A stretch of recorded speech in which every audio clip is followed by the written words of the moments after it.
Alors, bonjour tout le monde. Merci d'être là avec nous, d'assister à ces capsules avec notre beau Christian Duval qu'on aime tellement, que j'adore. Et ben, écoute, c'est notre 9e capsule. Bonjour Christian, Bonjour, ça va bien?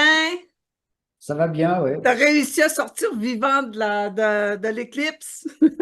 Ah bah ça va, ouais, ouais, ça va, oui, il n'y a pas de problème. On se disait justement au début, là, tout à l'heure, on se disait qu'il y a tellement eu de versions incroyables de l'éclipse. Il y en a qui ont vu l'Apocalypse, qui ont vu plein de choses. Écoute, ça a quand même été spécial. J'ai des questions pour toi. C'est surtout parce que là, il nous reste notre 9e et notre 10e capsule. Et puis, j'ai plusieurs questions. Donc, je voulais qu'on se parle un petit peu de ce que tu as parlé la semaine passée à propos de la réincarnation. Tu sais, tu nous as parlé que quand on mourait, il y avait une déconnexion qui se faisait des 4G errements, que tu as parlé, qu'il fallait attendre après la mort, il fallait attendre 72 heures, un peu comme ce qui s'est passé pour Jésus, pour que toute cette déconnexion totale se fasse. Et tu as parlé aussi après du processus de réincarnation. Et puis là, je vais te poser la question qui dit ceci. Bonjour Christian, tu as parlé dans la capsule 8 du processus de réincarnation. Toutefois, je suis un peu embêtée car plusieurs enseignants disent que dans le processus ascensionnel que nous vivons, la réincarnation n'existe plus, que lors de la mort, nous retournons directement à nos origines stellaires. Qu'est-ce que tu en penses? Ben, ça, c'est, oui, si on veut dire, c'est vrai et c'est faux. Dans le sens où c'est sûr que, alors, le principe de dire la réincarnation n'existe plus, c'est la même chose quand on affirme, moi j'ai entendu des gens qui affirment, le karma n'existe plus. Oui, moi aussi, j'ai entendu. Hein. Alors, tu as entendu ça, hein. Donc, Oui. pourquoi? Alors, le karma, qu'est-ce que c'est? C'est lié à la loi de résonance. Donc, je sème, je récolte. Donc, j'envoie une information dans l'univers. L'univers me la renvoie au bout d'un certain temps, soit dans cette vie, soit dans une autre, hein. Voilà. Donc, plus l'espace-temps se rétrécit, plus ça revient vite. Donc actuellement, on dit que le karma n'existe plus. Or, la loi des actions-réactions existe toujours, puisque quand tu plantes des carottes, et ben, tu récoltes des carottes, hein. Mais ce qu'il y a, c'est que maintenant, on est dans une période de fin de cycle où on ne peut plus se créer de karma pour d'autres incarnations futures. OK. C'est-à-dire que toute la somme de notre karma, de tout ce qu'on a pu ensemencer comme pensée, comme idée et tout au long de nos vies, c'est dans cette vie qu'on a la récolte. C'est-à-dire qu'on a la grosse récolte de tout. Et c'est OK. cette grosse récolte qu'on appelle le jugement dernier. Ah, alors, on est Le dans le jugement dernier. jugement dernier, c'est exactement ça, c'est qu'à un moment, tout ce qu'on a créé dans ce monde, puisqu'on doit quitter ce monde définitivement, tout ce qu'on a créé dans le monde, on dit, bon, voilà, on nous redonne tout le paquet, hein, un peu comme on déménage, on dit, tiens, ça t'appartient, ça t'appartient, ça t'appartient. Donc c'est pour ça qu'on dit que le karma n'existe plus, parce que le karma, avant, des fois, on avait des actions ou des pensées, et on en récoltait, je dirais, les fruits, les bons fruits ou les mauvais fruits dans les vies futures. Hein, puisque quand on faisait du mal à quelqu'un, bah, dans la vie suivante, on se retrouvait de l'autre côté et puis on subissait le mal qu'on avait fait. Voilà. Mais maintenant, il n'y en a plus. Donc, c'est-à-dire que ça se passe dans la même fréquence. Alors, OK. comme actuellement, on est dans une fréquence, je dirais, ascensionnelle, vibratoirement, hein, c'est justement pour ça que, par exemple, avec l'éclipse, tout, il y a eu encore un changement vibratoire au niveau de la Terre. Donc, on est en train de s'aligner sur des nouvelles fréquences où on va pouvoir peut-être entendre des sons qu'on n'entendait pas avant, on va peut-être voir des couleurs qu'on ne voyait pas avant, etc. Parce que c'est dans une dimension plus, je dirais, plus éthérée de la matière. Donc à partir de là, donc on est là actuellement, donc on a notre corps et puis notre conscience qui est encore dans la 3D, et notre conscience peut être est connectée au monde invisible, hein, puisque notre corps physique représente entre 1 et 5% de la réalité, hein. C'est tout petit, hein. Pas Donc, gros. c'est ce qu'on appelle l'ombre, hein. Et la lumière, donc notre corps, c'est de l'ombre qui cache la lumière. Donc, le but, c'est que toute la lumière qui est contenue dans nos cellules, dans notre corps, se reflète à travers notre corps comme si notre corps devenait transparent, puis qu'on n'était que de la lumière. Donc à partir de là, quand on fait ce travail-là se fait pour tout le monde, mais comme il y a des résistances qui sont liées à des vieilles mémoires, des scénarios, des rancunes, des choses qu'on ne veut pas oublier, qu'on ne veut pas pardonner, ça bloque. Et c'est ça qui provoque aussi les problématiques, les maladies, etc.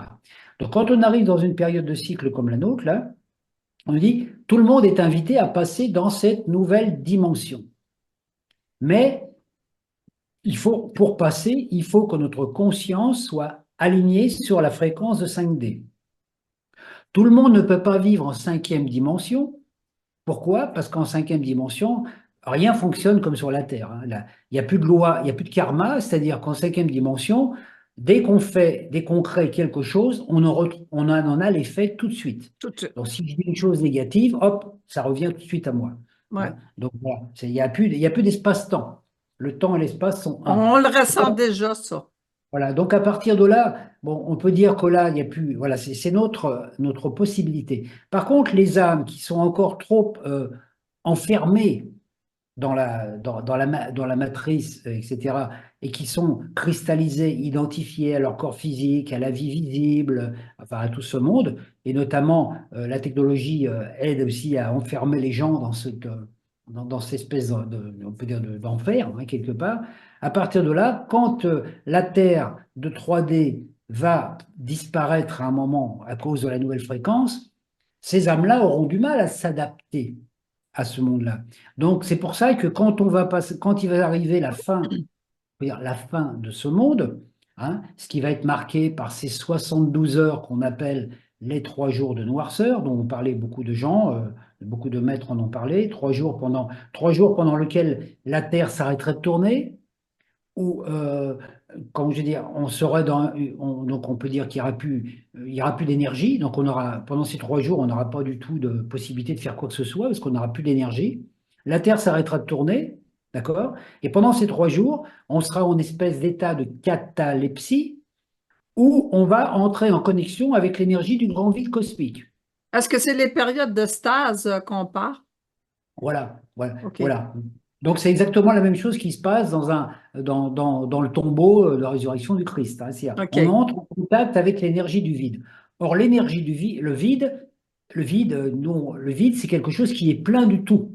Parce que le vide représente 95% de notre réalité, et c'est là, dans le vide, qu'il y a toute l'énergie pour vivre.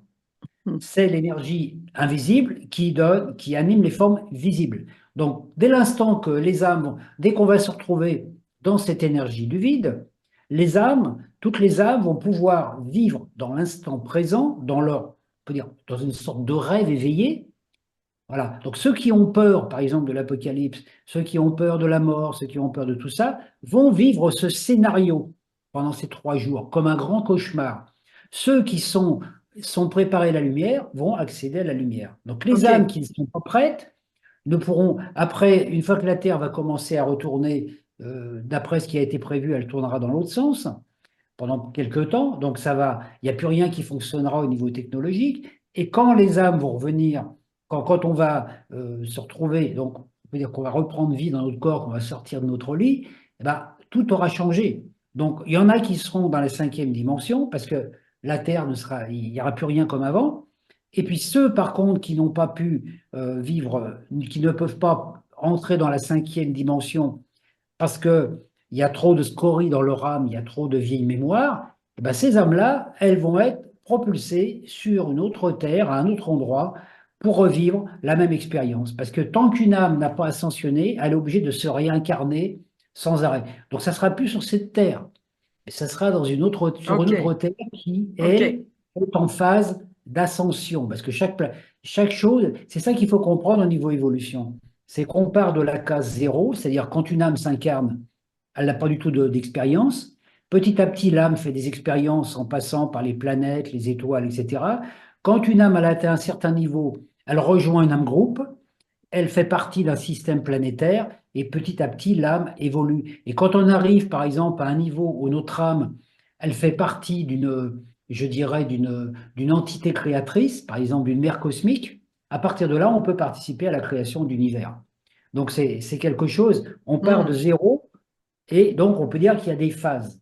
Il y a des phases. Comme par exemple, toutes les âmes les plus évoluées de la Terre actuellement, une fois qu'elles passeront dans un autre plan de conscience, vont faire créer une entité groupe, une entité mère, qui aura la capacité de travailler, de gérer peut-être une planète quelque part, un peu. Donc on peut dire les gens de cette planète les appelleront des dieux. OK. Et des êtres qui ont supérieurs parce qu'ils ont ouvert leur conscience. Donc les âmes qui, elles, les âmes qui n'ont pas, qui ne sont pas prêtes, bon, vont continuer leur évolution, puis elles auront aussi leur chance un peu plus tard, hein. Et peut-être que même ces âmes-là, si on a parmi ces âmes des gens avec lesquels on a des affinités, peut-être que si on passe dans le 5D, on pourra peut-être servir de guide à ces âmes Ah, OK. pour les aider. Mais qu'est-ce que je comprends dans ce que tu dis finalement, c'est que on n'a pas le choix de la libération, on n'a pas le choix d'y arriver par le corps physique. Il faut, moi, c'est ce que j'appelle un libéré vivant. Bien Je ne sais sûr. pas si toi, tu vois ça comme ça. Un libéré vivant, c'est que cette libération arrive par le corps. On peut pas, il n'y aura pas de miracle qui va arriver qu'on va, pouf, Ouais, parce que tout doit passer vers une forme d'incarnation. Parce que c'est ça l'expérience. Parce que quand on a une âme qui vit sur un plan, on peut dire conceptuel, on n'a pas d'expérience. On a une théorie, on connaît tout l'univers, on connaît oui. tous les principes. Et on s'incarne dans un corps pour exprimer, pour faire l'expérience d'un concept à travers une forme physique. Parce que là, on en retire une sagesse expérientielle. Et c'est pour ça que les forces extraterrestres dont on a parlé la dernière fois, les anges et tout, ne peuvent pas faire le travail à notre place, Ouais. parce que c'est notre expérience individuelle. Donc nous, on est en tant qu'être humain sur Terre, on a une âme, enfin, et notre âme fait l'expérience de la vie à travers cette forme physique qu'elle anime, mais tant qu'il y a une séparation entre notre conscience humaine et notre âme, donc notre âme est connectée, et ben automatiquement, ça ne se passe pas. Alors que l'âme, elle est connectée à l'esprit, hein. Donc il y a l'esprit, âme, corps. Donc dès l'instant que l'esprit, il envoie des informations à l'âme et que l'âme les informe au corps, le corps devient le temple de l'âme. Mhm. Mais tant que le corps n'est pas en résonance avec les vibrations de l'âme, hein, automatiquement, bah, il y a voilà. Donc on doit repasser par une forme pour pouvoir vivre l'expérience. Alors, parce que à la fin des temps, souvent les gens croient, quand on en est dans une fin de cycle, comme par exemple comme le nôtre, que d'un seul coup, on a fait des expériences dans ce monde, on va partir dans la source et puis on va retourner se reposer dans le sein du Père. Mais ça, c'est une utopie parce qu'il y a toujours, il y a- il y a- on peut dire, la vie ne s'arrête jamais. Même quand on aura atteint le point le plus élevé qu'on peut atteindre sur la Terre, on aura encore d'autres expériences Ah à faire oui, ça au continue. niveau d'autres planètes, au niveau d'autres galaxies, au niveau d'autres dimensions. Nous, actuellement, on est déjà notre corps mental, par exemple sur la Terre, on a un corps mental qui est à la phase de l'enfance. Si notre corps mental était à l'étape de la maturité, on serait capable de transformer la forme de notre corps par la pensée. Mais c'est pas. Nous, on peut créer des formes humaines. On peut créer des formes, on peut créer Ouais. des jouets, on peut créer Physique. ce qu'on veut. Mais on ne peut pas leur donner de la vie. C'est Mhm. pour ça que la science qui travaille avec la génétique, comme on disait l'autre jour, mais qui ne peut pas infuser une âme dans un être. Ou alors c'est une âme artificielle. Donc c'est ça qui est important. Une âme n'évolue qu'en passant par des formes. Et c'est le principe même qu'on retrouve à l'origine de la source, qui la source était tout, ne se connaissait pas, a décidé de se connaître par l'expérience. À Donc, travers ça. penser qu'après la vie, après cette vie, on va tous se retourner au nirvana, etc., etc., alors que sur Terre, il y a des gens qui ont encore des étapes vibratoires à faire énormes, parce que bon, il y a des gens qui font pas que du bien sur la Terre, ça paraît très bizarre. Alors on peut dire, bon, les âmes qui ont fait du mal, c'est un petit peu le truc judéo-chrétien. Les âmes qui ont fait du mal, elles vont être punies. Voilà. Les âmes qui ont eu du mal, elles vont être punies. Les âmes qui ont fait du bien vont retourner au sein de Dieu. Alors ce matin, je regardais une vidéo qui a été faite par un prêtre qui lui parle un petit peu d'Apocalypse et de machin. Bon, un prêtre qui est très médiatique, hein, qui est sur Internet. Puis à un moment, il dit oui, alors l'Antéchrist va arriver sur la terre, il va tout dominer, ça va être la pagaille, enfin voilà, l'Apocalypse, tout le monde va se soumettre, on va souffrir, etc., etc. Ça va tout détruire. Ah, mais au dernier moment, Dieu va intervenir et il va sauver les justes.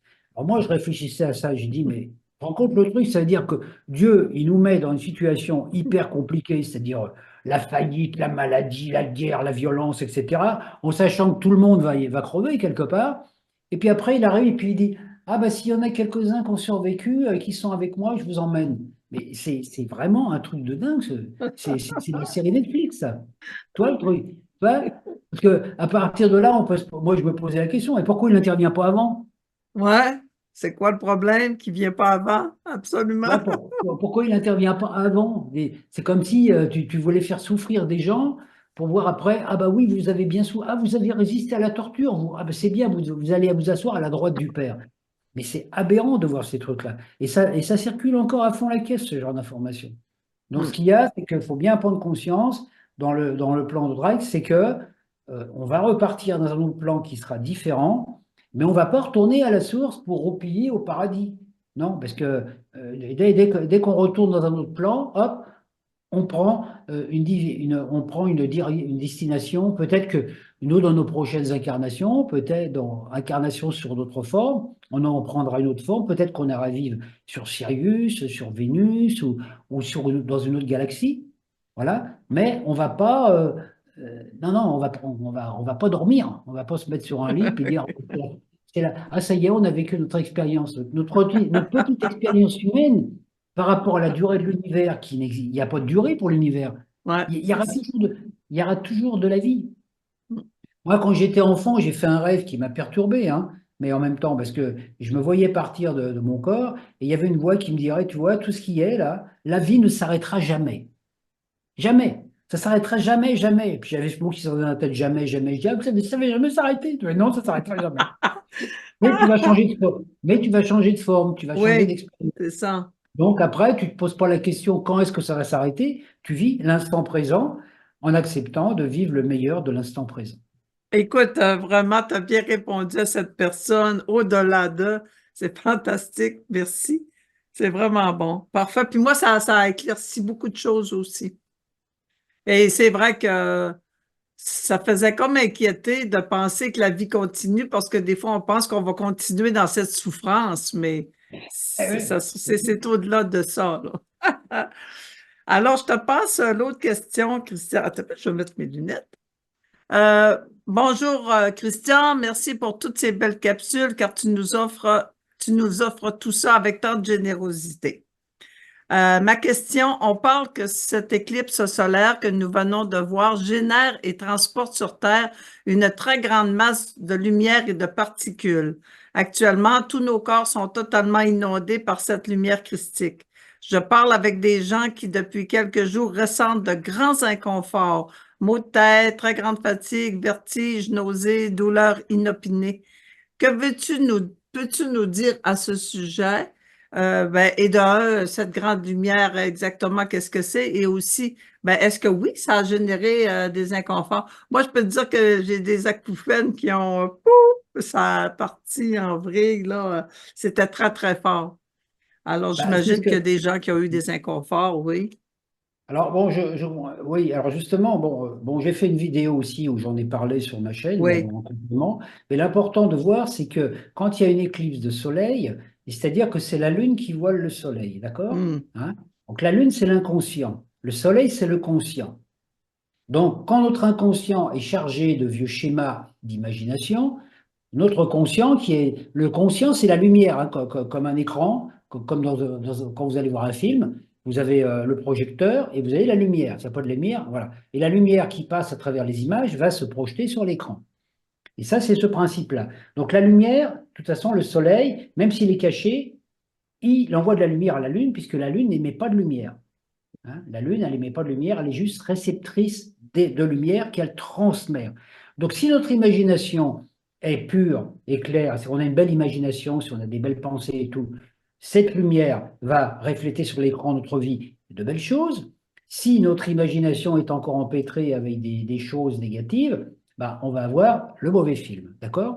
Hein. Alors, Mm. comme ça, alors, cette éclipse, ça s'est passé dans le signe du Bélier, hein, avec une conjonction des nœuds lunaires aussi. En astrologie, on parle des nœuds lunaires. Donc, il y avait une importance. Le Bélier, c'est quoi? Le Bélier, c'est le signe qui correspond à l'affirmation de soi en tant que je suis.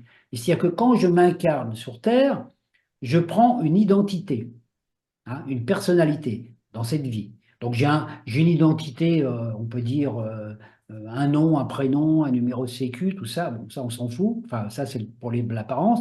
Mon identité, c'est-à-dire en tant qu'être sur cette terre, je choisis par exemple dans cette incarnation d'être un messager, ou je choisis d'être un bâtisseur, je choisis d'être un guérisseur, je choisis ça. Donc c'est je suis. Donc c'est là, en tant qu'être humain, on doit être capable de mettre notre personnalité humaine, notre corps physique, notre petite personnalité, au service de la volonté cosmique, c'est-à-dire du je suis collectif. On est venu sur Terre pour réaliser quelque chose de particulier, soit pour être un enseignant ou un astrologue ou autre chose, et donc on met notre petit personnage au service. Donc on nettoie, donc on se débrouille pendant un premier temps pour faire un nettoyage naturellement de notre inconscient, pour acquérir des nouvelles connaissances, pour que ces connaissances, à travers nous, puissent se passer. Et c'est à partir de là qu'on voit l'intervention des anges, qui sont des énergies qui, à travers nous, passent. Donc, on a des spécificités quand on est, voilà, qui fait qu'on va devenir un enseignant, qu'on va devenir un bâtisseur, etc. Donc, le but, c'est ça. Donc, ça s'est passé dans le signe du Bélier pour dire aux gens, bon, c'est le moment, le jour de la nouvelle lune, c'est pour ça que j'avais fait cette vidéo, je dis aux gens, c'est le jour où vous devez décider ce Ouais. que vous voulez faire, qu'est-ce que Mm. vous voulez faire de votre vie. Mm. Hein. Et comme le Bélier est lié à la tête, comme il y a des résistances en nous qui sont liées, parce que la tête, c'est le siège de la conscience, de la conscience. Donc, s'il y a en nous des interférences, ben, naturellement, comme on a tous un petit peu encore des voiles et des nuages dans la tête, et ben cette nouvelle lune a réveillé quelque peu les voiles, donc des gens qui ont été un peu perdus. Moi, je l'ai senti aussi, que j'étais à un moment où comme si j'avais envie de rien faire, que j'étais là. Tout ce que j'ai essayé de faire le jour de la nouvelle lune, je commençais un truc, bon non, c'est pas ça, et puis voilà, c'est ça. Parce qu'il fallait que ça soit comme ça. Il fallait que ça soit Ah, comme ça ça. aussi. Ouais, j'ai eu l'impression un peu de tourner, pas À tourner tourner en en rond, mais rond. ouais, c'est ça, dire, ah ben non, ce truc-là, tiens, je vais faire ça, bon non, pourquoi pas, ouais, donc voilà, donc faut pas insister plus que ça, hein. Et à partir de là, d'arriver à être dans. Alors pourquoi c'est important? Parce que la nouvelle lune déclenche des événements qui se répercutent à la nouvelle lune, à la pleine lune. Donc à la pleine lune, donc ça fera 14 et 8, donc vers le 22 avril, ce qu'on a vécu à la nouvelle lune va se manifester dans le monde extérieur, dans notre réalité personnelle. Donc c'est là qu'on va voir, à la nouvelle lune, les choses sont mises en lumière. OK. Donc le tout, et c'est pour ça que beaucoup de gens ont vécu des interférences au niveau, quelque part, je dirais, de la tête et tout ça, parce qu'il y avait des nouvelles. C'est des nouvelles énergies qui étaient concentrées dans notre conscience. Donc par la tête, autour du cerveau, on a une couronne de 12 étoiles, hein, puis ici on a un point Ouais. central, hein, la fontanelle, là, il y a les énergies qui rentrent par là et qui se diffusent dans notre tête et qui veulent descendre dans tout notre corps pour rejoindre nos pieds, pour rejoindre le cœur de la Terre et remonter. Bah, s'il y a des blocages, bah, ça peut créer des maux de tête, des Le motel. tensions, des douleurs. Et actuellement, même au niveau corporel, moi je vis aussi l'expérience, il y a beaucoup de gens qui ont des douleurs corporelles actuellement, hein.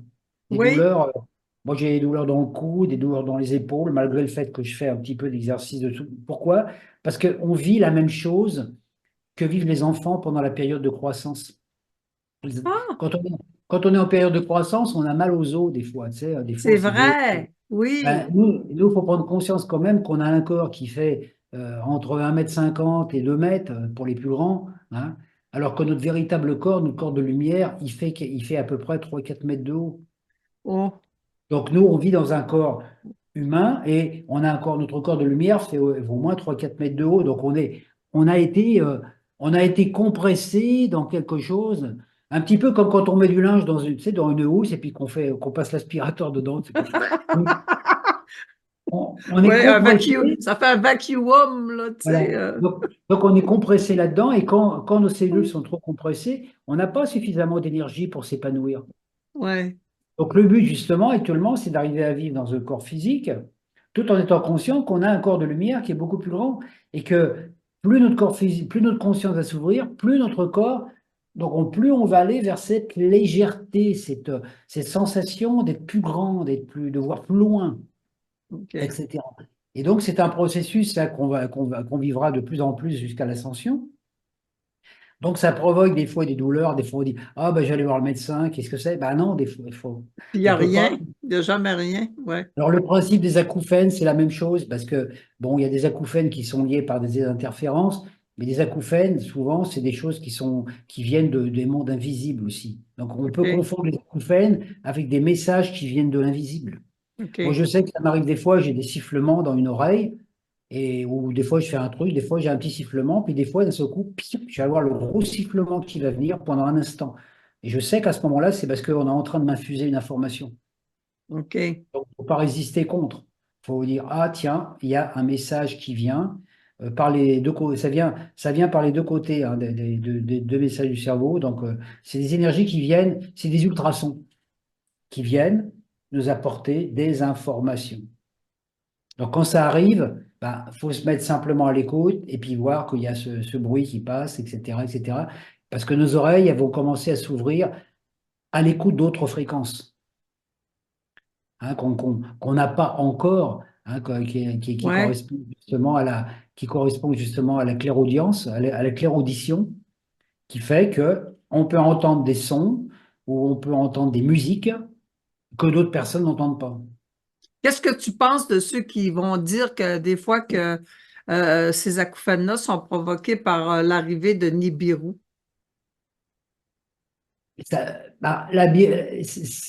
Oui, dans un sens oui et non, parce que c'est sûr que dès l'instant qu'un corps céleste bouge, c'est tous les corps célestes qui Hmm. sont touchés. Tu vois, on retrouve le principe de l'effet papillon, ça. Oui, oui. On va émettre une parole, ou on va émettre une petite colère ici. Par exemple, dans notre vie, on va émettre une petite colère. Cette colère va circuler, va s'amplifier, va Amplifié. s'amalgamer de colère, et au bout de la planète, il va y avoir un tremblement de terre. Hmm. Et ça, c'est valable au niveau des images, mais au niveau des sons. Donc, c'est pour ça que c'est très important. Donc, il faut jamais se cantonner comment je vais dire, à la vibration physique. Par contre, c'est vrai que les acouphènes et tout peuvent être aussi provoqués, et ça, je pense que c'est le mauvais côté des acouphènes, peuvent être provoqués par les casques vidéo, hein. Oh, ouais. Les casques vidéo, les téléphones portables, les gens qui ont toujours des... Parce qu'il ne faut pas oublier que quand on utilise un casque Bluetooth, on travaille avec des ondes qui sont à haute fréquence, qui sont encore plus, qui sont encore plus polluantes que la Wi-Fi, hein, qui sont presque la 5G. Donc c'est sûr que si on met, si on fait du jogging avec un casque Bluetooth et qu'il y a sans arrêt, parce que le casque Bluetooth est connecté à il va essayer de chercher des réseaux hein, pour prendre les Ouais. informations. Ah, ouais, On oui. reçoit, notre tête, elle est traversée par des ondes. Alors ça peut provoquer des acouphènes négatifs. Hmm. Comme moi, je vois souvent et je me pose la question par rapport aux gens euh, qui travaillent dans les supermarchés, par exemple. Les gens qui, toute la journée, entendent le bip bip, tu sais, quand on passe un truc, là. Et que c'est Euh, fatigant. Quand on passe un produit. Moi, j'avais demandé une fois à une caissière, j'ai dit, ça vous empêche pas de dormir, ce genre de truc? Parce que moi, je sais qu'il suffit que j'écoute 5 minutes ça, et qu'après, je l'ai encore dans la tête toute la journée. On Oui, entend ce ah, ouais. bip, bip, Ah, bip, oui. bip. Alors ça, plus la lumière, c'est sûr que ça provoque des interférences. Je suis sûr que ça a des effets néfastes au niveau de la santé, hein. C'est sûr, parce que le cerveau enregistre les sons. Hmm. D'abord, la preuve est que des fois, tu vas te lever le matin. Hein, moi, ça m'arrive des fois, tu te lèves le matin, d'un seul coup, tu as une chanson qui te passe à travers la tête. Hein. Une chanson, ça fait 40 ans que tu ne l'as pas entendue. Oui. D'un seul Puis coup, tu dis, tiens, ça lâche pas, là. Ça lâche pas. Tu sais, je veux dire, et tu te dis, tu vas. voilà, et tu te dis, pourquoi cette chanson? Ça fait 40 ans que je C'est l'ai pas vrai, entendue. ça. Eh ouais, parce que notre cerveau, c'est un décodeur et un enregistreur. Ouais. Donc tout ce qu'on entend, tout ce qu'on adopte, s'enregistre en nous. quelque part. Et puis des fois, ça ressort. Donc, ça peut provoquer des interférences. Alors là, quand les gens écoutent, comment je vais dire, des trucs, comme je dis, avec des trop de téléphones portables, tout ça et tout, et surtout collé à Les l'oreille, casques, écoute. quand on met notre téléphone portable collé à l'oreille, c'est impressionnant ce qu'on reçoit comme comme ondes. Moi, je ne mets jamais, hein. Moi, je me sers toujours du Non. haut-parleur parce Ouais. que je ne supporte pas de mettre un écouteur dans mes oreilles, hein. Parce que c'est. Moi, quand quelqu'un me téléphone, si je réponds comme ça avec mon téléphone, après, je cherche un coton-tige parce que ça me gratte. Ah, mais c'est dingue, hein, ce truc. Et ouais, c'est sûr que on reçoit, c'est des portes, hein. Ouais. C'est des portes de communication avec les ultrasons, les oreilles. C'est pour ça que c'est Super. important. C'est important de. Voilà. Et c'est vrai que la nouvelle lune, bah, quand il y a des nouvelles lunes, quand il y a des phénomènes cycliques, ça peut être, on peut les entendre plus, ne serait-ce que peut-être un jour on entendra la musique du soleil, un espèce de gros ronronnement, Hmm. etc. Hein. Et voilà, c'est bien de temps en temps, mais toute la journée, c'est pénible. Oui, absolument. Tu as très bien répondu, Christian. Merci. En plus que notre temps est déjà écoulé, ça va tellement vite. Mais avant de te quitter, j'aimerais juste lire la dernière question, mais tu y répondras pas aujourd'hui. Mais c'est pour donner l'eau à la bouche à nos auditeurs, parce que je l'ai trouvée quand même intéressante où on dit bonjour Christian, naturellement. Merci pour ta disponibilité et pour la générosité de tes explications. On entend souvent que nos vies sur Terre, c'est une grande pièce de théâtre scénarisée dans laquelle nous jouons et nous apprenons à nous diriger nous-mêmes et à réécrire notre scénario à notre satisfaction. C'est un peu ce que tu as parlé tout à l'heure. Pourquoi, à partir du moment où on prend vraiment conscience que tout est factice, que tout est faux, que tout est illusoire, pourquoi est-ce si difficile de sortir de cette grande illusion? Pourquoi le voile ne se déchire-t-il pas? On dit souvent dans nos lectures que nous sommes aidés, mais moi, je ne sens pas vraiment cette aide. Alors voilà, je te Je la répondrai la relirai la prochaine fois, semaine mais prochaine. je peux dire juste un truc Oui, pour amorcer le poursuite. Tout oui, ça, ça vient de la mémoire. Tout vient de la mémoire. dans la mémoire. Parce que c'est enregistré en tant que concept dans la mémoire, donc ça continue en boucle. Donc on en OK. parlera On juste en pour. reparlera, oui, absolument. Mais je trouvais la question vraiment intéressante parce que c'est vrai, on se dit, je fais tellement d'efforts pour sortir de tout ça. Mais pourquoi tout à coup ça se déchire pas puis ça, tu sais, on finit pas par le voir de façon spontanée finalement. Parce que Alors, merci Christian. le problème, tu vois, c'est la lutte quelque part. Parce que tant qu'on Oui, lutte contre quelque chose, eh ben, c'est qu'on reconnaît que cette chose existe. oui, absolument. Absolument, c'est vrai. On n'a Tu as le pas goût à de, dire. tu as le goût de répondre. On va couper la parole. Ah, alors écoute, merci Christian, merci infiniment. C'est magnifique ce que tes belles réponses nous réconfortent tout le temps. Il y a toujours quelque chose de positif dans tout ce que tu dis, même si on vit des réalités souvent difficiles. Merci et puis on se voit la semaine prochaine. Bye bye tout le monde. Bye bye.